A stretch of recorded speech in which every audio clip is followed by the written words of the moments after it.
We're going to start a new series, and the name of the series is Beyond Tzedakah, Understanding the Torah Expenditure, and it's actually an article that I wrote back in 1993. That's going to be the basic text for this. And for those people on KosherTube who are looking at this, it is available on the NISHMA website. You go to nishma.org and you look in the online library. Okay, you can look for this article Beyond Tzedakah. It's right on KosherTube. You'll see a link to NISHMA, that in the lower left-hand corner. And a lot of people from KosherTube are going to NISHMA. We check it out. It's very nice to see that link happening. So the fact is, if you're looking at that, go there and then you'll see right on the homepage the online library, and then look over there for the article Beyond Tzedakah. And that's what we're going to use as the basis here. Now, what is this article about? Well, it's called Understanding the Torah Expenditure. We call a lot of what we spend, what we give to organizations and to others, we call it tzedakah. Okay? It's a generic term. We don't recognize that tzedakah, technically, in its most technical definition, the halacha, is giving to poor people. It's a very specific expenditure, specifically giving to poor. The fact is, though, is that we have many other expenditures that represent different responsibilities, different obligations that involve expenditures as well. Like, for example, people will say, I give to my shul, tzedakah.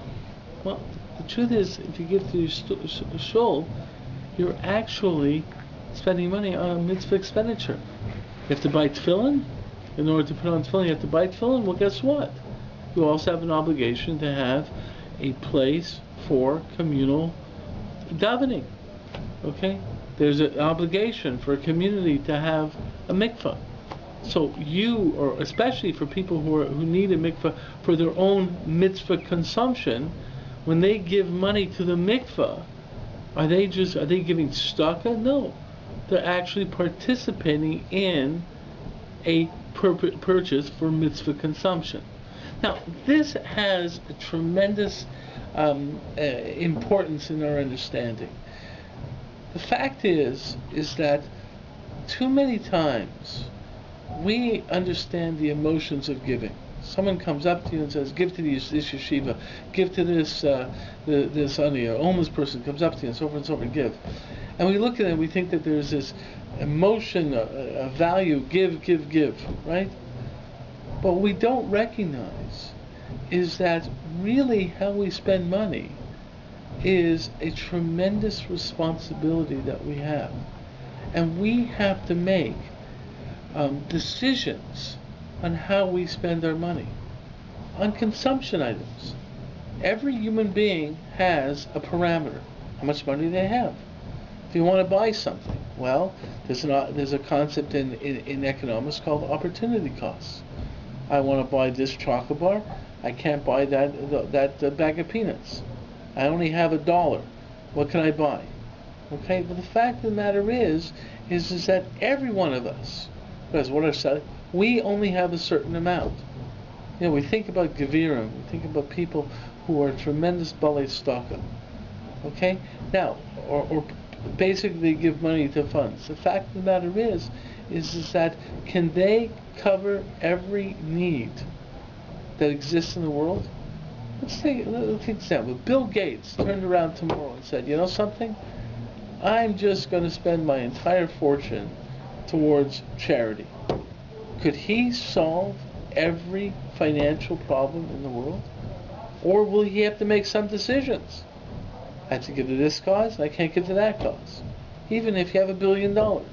And then you have to take into account your own personal obligations. There's a concept in halacha that says you can only spend up to 20% on tzedakah. May not apply similarly to consumption items. But the fact is in everything you do, there's a parameter. And it comes down to how you look at things in terms of, let's say, and if you take an idea of consumption items, mitzvah consumption items, and so forth, you want to buy a beautiful Chanukah, or you want to buy a beautiful Kiddush cup, right? Should you buy that beautiful Kiddush cup, or should you spend the money on a beautiful tefillin? Or should you spend your money on ensuring that your friend has beautiful tefillin? And if you're going to ensure that your friend has beautiful tefillin, you help your friend with getting a better tefillin. Is that tzedakah? Is that really tzedakah, the technical definition of tzedakah? No. That may be a mil's chesed. That may be gomel chesed. That may be doing a nice deed, but it's not technically tzedakah. The fact is what I want to look at is the different obligations that we have in terms of our money. The different obligations we have in how we spend things, how we look at them. I'm going to give you an example an example is how you make decisions. I'm going to give you an example that someone once asked me. In fact, I'll give you two examples. There was once a situation like this. A woman called me and said that her and her husband came with a little bit of extra money, and immediately her husband said, we owe Meiser, we owe 10% tzedakah, I want to give tzedakah. And she said, we haven't paid our tuition bills yet for our child's education at a day school. Okay, so he wanted to give the money for tzedakah. Okay, she felt she had to pay up the tuition amounts first. You know something? So she called me, what do you think? I said, I think you have a responsibility to cover your tuition first. Why? Because it's a chov. You have to pay a debt. Okay, it's not a charitable expenditure of saying, hey, I want to do this. It's a sense of obligation. You have some aspects of obligation. In fact, there was another case where there was a guy who was becoming very involved in NISHMA, years ago, and he was involved and so forth and so forth, and it got to a point where he was involved in years and so forth, and at some point in time, if I see that a person has never made a donation to NISHMA, I may say something. Not because they should give money, because they should see. We're going to look at this concept. Should feel a sense of responsibility. If you're benefiting from something, you're involved in something, you should feel a sense of responsibility. So I went up to him and said, these days you should consider making a donation to the organization, whatever, Not a great fundraiser. I wasn't going to, but I was trying to make a moral point. He said, I'll tell you the truth. I just went through a real difficult time, and I borrowed a lot of money from people in order to survive. And now my business turned around and I started making money. And I feel I have an obligation to pay out my debts to the people who helped me out before I start giving charity and give tzedakah and these things. I feel I have a responsibility of a chov. I said to him, you're absolutely right. I think you're absolutely correct. Okay? And I never brought up the subject again. Baruch Hashem, just a couple of years later, his business really did turn around, and he gave a very nice donation to NISHMA. And I was actually very happy for him, because I knew it meant he paid up his debts, okay, and now he felt that. But the fact is, what people don't recognize is how much mind thought, how much of our minds, how much of our thought, how much of our responsibilities have to go into how we spend money, and the aspects of the spending of money, considerations of spending money, and how we put expenditures. And in order to do that, there's a question of how you place priorities. It's a famous question in Shulchan Aruch: what goes first, building a shul or giving to an ani? And there's people who go both ways on that viewpoint. That's one issue in terms of prioritizing. Okay, but in order to be able to do this, you have to be able to identify what your payments are. When you're giving to a certain thing, if you define it as tzedakah, you make it seem like everything's tzedakah. It's all tzedakah. Giving to an ani, giving to a yeshiva, giving to this, it's all like one word. And therefore you don't recognize it. No, wait a sec. It's much more complex than that. It's much more spread out. You have to know the different categories. And you have to know how the responsibility is different.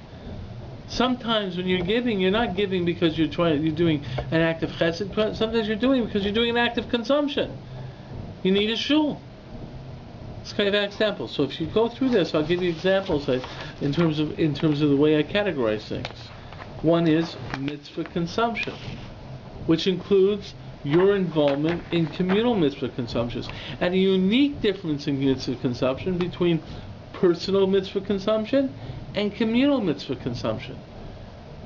The community has an obligation to make sure there's a mikvah, even though, okay, there may be people involved, women past menopause no longer need the mikvah, but the fact is, it's something that the community has to have it. It's a different aspect. And it gets into questions of communal obligations. My responsibility as a member of the community. Okay? And don't look upon that as, and here's an important aspect of it, it's not to be looked upon as a simple tzedakah thing about giving, it's to be looked upon as a sense that I, as a member of this group, want to ensure that this community functions correctly. And then there's the concept of sona matanis.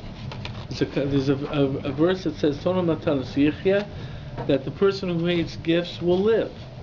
What does that mean? It means that if you actually are consuming from something, if you are benefiting from something, you may have a responsibility to the organization that you're benefiting from.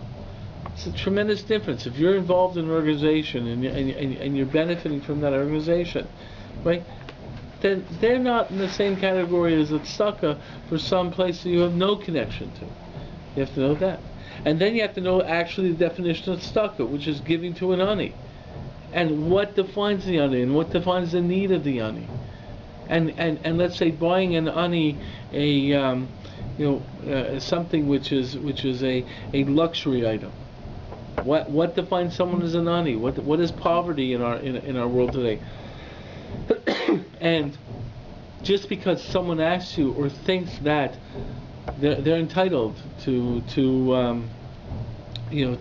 some item, do you have an obligation to ensure that that person has the item? Well, the point is, some aspect is tzedakah and some aspect is gemilas chesed, doing a taiva, right? You want to help out someone, right? If you want to buy someone, for example, hockey tickets, basketball tickets, right? If you want to buy a present, a basketball, that might be a chesed. Here's a person normally can't afford to have, so you want to do something nice and give them a special present. But you should know, is that equal to giving an ani who needs money for food? Or someone in a middle class, you're giving him a luxury item versus someone in a poverty setting, and you give them something a little bit more than that. So a lot of questions are related, but there is a concept of gemilas chesed. These are part of the questions they have to ask in terms of working these things out. And then there's the idea of mitzvah fulfillment. Is everything that you give funds to, is it a mitzvah? Like, for example, there's a book by Rabbi Moshe Weinberg called Jewish Outreach. And in it is a chapter, and it is a contribution to a kiruv organization, tzedakah. Now he's using the generic term tzedakah, which means basically any expenditure. But the fact is you first have to look, what is your obligation of kiruv? What is the obligation of kiruv? Helping someone become closer to Kodesh Baruch Hu through mitzvahs. And then, and what you really do is the mitzvah of hocheach tochiach. What's the mitzvah kiruv? And now, what you're doing is I'm spending money for a mitzvah fulfillment. Puts in the same category as I'm spending money to buy tefillin. So the fact is I'm giving examples of all the different ways. What is the difference between that and mitzvah consumption? Mitzvah fulfillment, the way I distinguish mitzvah consumption is much more like buying something to consume. Like buying matzah? Like buying matzah. Okay, mitzvah fulfillment. It's the same type of idea, but it's buying something in order to do it, or spending money in order to do the mitzvah. Like, for example, slower. Well, no. Let me give you an example. You have a mitzvah of Shabbos Aveda, right? We have to return lost articles. You have to spend. You might have to spend money. You might have to take a want ad. Some announcement in the paper that says, "Hey, I found this." Right? Do you have to do that? In the fulfillment of a mitzvah, what are your obligations to pay? And not every mitzvah you have an obligation to spend money in order to fulfill it.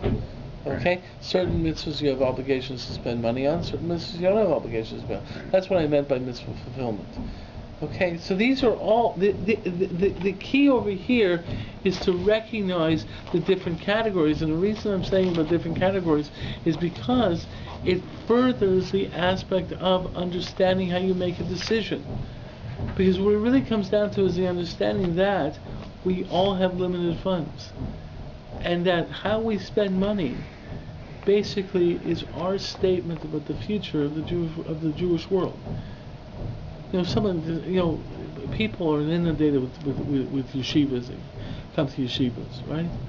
And the person says, no one ever leaves without empty-handed. Well, you know something? There's a concept of an ani, a real ani. We're talking about a person who really doesn't have food to eat, right? Then that person you're not supposed to, you should not let go without anything. They have nothing on you. What can you do? You're supposed to say, I'm sorry, but the fact is a real ani. There's certain issues where there's a limit. There's a certain definition that you should not go reika. You should not go with an empty hand. But if someone comes to us for yeshiva, you have to give them money. That's not for an ani. That's for yeshiva. Then I said to people, wait a second. Do you believe in that yeshiva's goals? You have a certain amount of money to put towards the development of Jewish education, of what your force is in the Jewish world. Does that mean you have to give money to every yeshiva? And we really have to make distinctions. This happens much more in the States with NISHMA. Happens here, but every once in a while in the States, the U.S. Gets a donation in the mail. Maybe the same person with $1 or $3 in cash. No return address. And we look at this and say, what's this guy doing? Oh, because there's a concept of giving tzedakah, where the person doesn't know who it came from, right? So there's a concept like that, right? Very nice, very nice. That's tzedakah. When you give to the ani, you're not supposed to let him know. But you're giving to a yeshiva? Of course you should let the yeshiva know I'm a supporter of you. In fact, there's a chiyuv. Let's say you're giving money to, you want to buy a present for someone, to show friendship. You want to buy a present. So there's an aspect of giving a present for the mitzvah of reyos. Okay? There's an aspect of developing friendship and so on and so forth. There, you have to let your friend know that you gave it to him, because if you give it to someone just hidden, the person will never know there was an act of friendship. So there's some statement that says that if you're trying to fulfill a mitzvah of reyes, if you're trying to develop a warm feeling towards someone, you don't give it b'seisar in a hidden way. You got to give it right back. Why? Because that develops a friendship. Thank you very much. Here's a gift. Oh, well, thank you very much. I'll say thank you. Okay. The fact is that people don't see that difference. So the truth is when we get this donation in, a couple dollars or whatever, other people say, what's going on over here? I get really, really upset, because to me it indicates the person doesn't understand what mitzvah he's really fulfilling by sending in a donation to a Torah organization. You're not doing tzedakah in a narrow definition. You're not giving to an ani. What you're doing is you're showing your support of the yeshiva. Now, there's a difference if you say, listen, I want to give it, I don't want you to announce it to the world. It's anonymous, like the yeshiva knows I'm giving it to it. I don't have to let the whole world know I'm giving it to it. I don't have to take a plaque with everything, right? But you know something? There's concepts. There are times where it's appropriate. If you want to, if you want to make if you want to honor your a deceased parent, keep it on the aim. The world of expenditures, of Torah's expenditures, is so much more complex than the simple way we present it. Like, it's just an example. The concept of kibbud avim. You want to show this idea over there. There's so much more complexity of honoring parents and say this is done in honor of, in memory of. Fact is that there's so much more complexity to how we can make decisions. Once you start recognizing the complexity, you start recognizing that it's your mind that's necessary in analyzing your Torah expenditures. You have to really think it through. And you have to understand that, you know something? Like, people come up to me all the time and I say, you know something? Okay, a person comes up to you to collect on private things. Yeah, a person comes up to you and says, we're collecting money. Why? Because Chnatzus Kala. We want to marry off someone. That's Gemilas Chesed. Okay, fine. Want to help someone get married. So what's this? And we have to buy a dira in Yerushalayim for them. We have to get them. We want to buy them an apartment in Yerushalayim. Buying them an apartment in Yerushalayim is part of Chnatzus Kala. Well, she needs a dowry. Do you need a dowry of a dira in Yerushalayim? Well, that's what the family always was. I'm supposed to help you out in a dira in Yerushalayim when there's other people who actually need food, or there's a yeshiva that actually wants to if it's projecting a Torah hashkafa that I'm very supportive, or I have a chov because there's a mitzvah of paying your chovos, right? I have a chov to someone, I owe money. What are you talking about? You know, they always hear stories of people who work over by tzedakah, and yet they're always fighting with their employees. You know, every little penny with their employees are fighting about. Wait a second. You have to see how you spend money a little bit differently. Okay? I know experiences where somebody came to another person and said, we need to help this family because they're tired of eating chicken on Shabbos. They can't afford beef. Yeah. So you have a reaction, particularly if you're a vegetarian. Right. And at the same time, you remember the story of, I think it's Hillel, bought the horse, and the person to lead the horse for the person who determined this was what was needed. Right.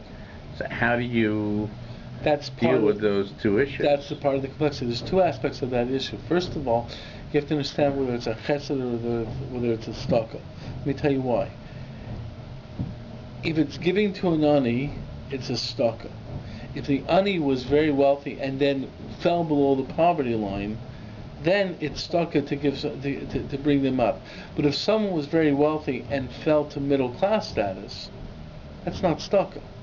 It's not that I was up here, I fell down a little bit. Well, I should always give to get. It's that if I fall all the way down to the poverty level, then you can use the original status as a definition of where he was, because he's below the poverty level. But if someone was up here and fell down a little bit of level, that's not necessarily tzedakah. What it might be is a chesed. But then you can look at it and say, wait a second, what's my obligation? How do I balance this against other responsibilities? So if you have unlimited funds, right? Okay, and listen, you I'll take that as a bracha. Right. But you basically have been given permission from the government to print your own money, right? And okay, so you have unlimited funds. So sure, what the heck? Here's money for me. So, but when you have limited funds, and you look at the responsibilities, you say, wait a second, can I really pay for that? Right? When there's other needs? I find it, you see, one of the things I find in the world of tzedakah, and I'm using tzedakah in a generic sense, I'm going to go back and forth. There's a technical tzedakah, which is giving money to an ani. Then there's tzedakah in the much more generic sense, giving what we mean by that. And I once asked a question to Rabbi actually, but the fact is I asked him, when you united the tzedakah, when you make a pledge, and for Mr. Berach, or you say giving to tzedakah, do you think it means the technical tzedakah, you have to give it to an ani, or does it mean just like a communal expenditure? You want to give to a yeshiva or something like that. And he basically says, listen, usually in mine you mean the generic tzedakah, you don't mean the technical tzedakah. So it doesn't mean because you're giving a netted tzedakah that you're bound by it. That means you have to give it to an ani. But the point is that in these definitions, you have to recognize that you have to balance these things out, and you have to know what each one of these consumption items are, or Torah expenditure items are, and how to balance them, and consider them. So something is in terms of priorities. Sometimes is knowing exactly what the definition is, and what you are giving monies from, and what mitzvah you are fulfilling. And therefore you put everything in obligation, and you recognize where your obligation comes from. So this is just an introduction to what we're going to be looking at. So we're going to be looking at these different aspects of Torah expenditures, right? Consumption. There's tremendous, we know we just finished Hanukkah. Question is, the classic question. You don't have enough money. Of the three, Ner Hanukkah, Ner Shabbos, and Kiddush for Shabbos, which one goes first? So Ner Shabbos goes first, then Ner Hanukkah, then Kiddush. That generally, there's always exceptions, whatever. But the point is then it gets into an interesting question. That when it says Ner Shabbos goes before Ner Hanukkah. Ner Hanukkah goes before Kiddush, but people point out, but that's one of the basic mitzvahs of Ner Hanukkah. One candle. If you're already going to the Mahadran level of lighting candles per day, no. You have to do Kiddush before you start counting up the others. So the fact is, you have to know: are you doing an extra special thing? You look at this aspect. The person's tired, wants to have meat rather than chicken. Listen, it's a chesed, but you got to balance it out. And what really is the mitzvah? If people say, you see, it's tzedakah, you say, is that really the definition? But if a person has limited funds, right, absolutely, then you're making a decision that somebody will suffer for that person to have meat over chicken. Absolutely, that's what we always have to do. And that should be a conscious decision. I point out to people, it's interesting, because I actually saw someone else actually use this. I think it was actually a secular book I read. I saw in terms of ethics, but I've been telling people all along. Okay, and when I talk about tzedakah, I point out to you. You're in Toys R Us, okay? I'm not going to get into the issue of Jews and non-Jews right now. You're in Toys R Us. You want to buy your kids some toys, right? Whatever. It's a birthday, whatever. Okay? I come up to you and I say, you ready to spend, $25 on that Barbie? If you give me that $25, I'll go save a life in Darfur. Right now. Right? In other words, if you spend the $25 on that Barbie, there's some kid in Africa who will die. Now, what do you think should go first? What do you think you should do? Oh, you're right. I got a kid. No. Okay, so here's the $25. I'll go take out another $25. Oh, next Barbie? Right? Another kid. Eventually, you're not buying a toy for the kid. For your kid. And you're going to tell me that you should never buy toys for your kids? The fact is, it becomes much more complex. The point is, there's many, many different responsibilities we have. The responsibilities for children, the responsibilities other ways. Well, I think Tzedakah starts at home, first of all. Well, you're not allowed to start giving out, I'm not talking about necessarily toys, but you're not supposed to start giving out and wanting to be a big Baal Tzedakah if you have issues that are closer to home that you have to deal with. Absolutely. And part of buying the toy, if you really want to really investigate into that, is part of your chinuch and growing this child being raised with love and knowing what is to be thought of. Exactly. So the fact of the matter is that them too. So wait a second. The fact of the matter is maybe you have a responsibility to raise your children to be healthy adults, right? Healthy adults. Therefore, if you're worried about everyone in the world eating, right, then your child doesn't get the special need. There's other things you have to develop. So the fact of the matter is that's all part of it. The truth is, what I'm pointing out, it's much more complex than people think it is. It's much more complex than people think it is. And usually because they don't see it's complex, one of the things that hits me is that people don't use their minds. They don't use their brains. It usually gets me, like I see, anyone comes up and asks for me. I once saw a guy collecting money for some yeshiva out of town here. On the street, he said, I'm collecting money for this yeshiva somewhere in the States. And this guy said, yeah. Oh, you have a pen? Why don't you check right now? And I'm looking at this, and I'm looking at this, and I'm saying, you have no idea what this yeshiva is about. You have no idea what's going on with this. You're letting that person who came up to you ask for money saying, hey, he will make decisions for how you will use your money set aside for Torah expenditures. Maybe you should figure out what you want to do in the Jewish world. How you spend your money tells you, right, what you want to happen in the Jewish world. And it's a lot to do, like I'll say, like for example, on kosher tube, people don't just watch it on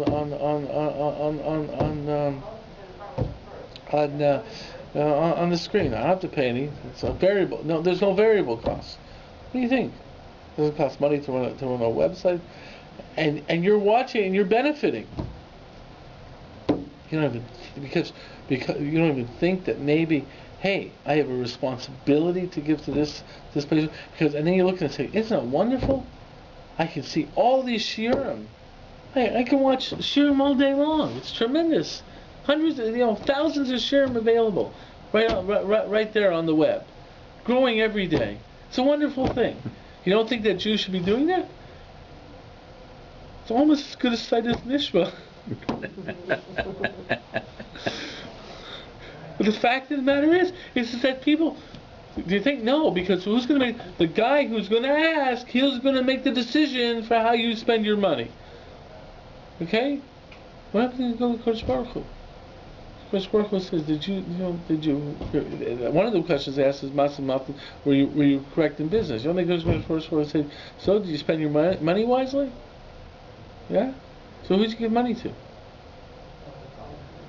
You saw this wonderful product, you watched shiurim, and you gave your money because some guy, Ham Yankel, came to your house and knocked on your door, and you wrote him the check because you liked his smile. And then you went back and watched Kosher Tube some more. That's the way you make decisions? Because Ham Yankel's smile was good? Right? For what yeshiva? I don't know. Not that she may be worthwhile, but you have to make the decision what's important for the Jewish community. And then and then the thing that happens to me also is that I send my kids to school and I get subsidies. Really, get subsidies. It's very important, right? So, do you think that maybe you have to recognize that to try and limit that subsidy because someone's paying for it? Someone's paying for it from the Jewish community? It's a tremendous amount of analysis, but it begins with understanding the expenditures, understanding your responsibilities. So that's what we're going to look at.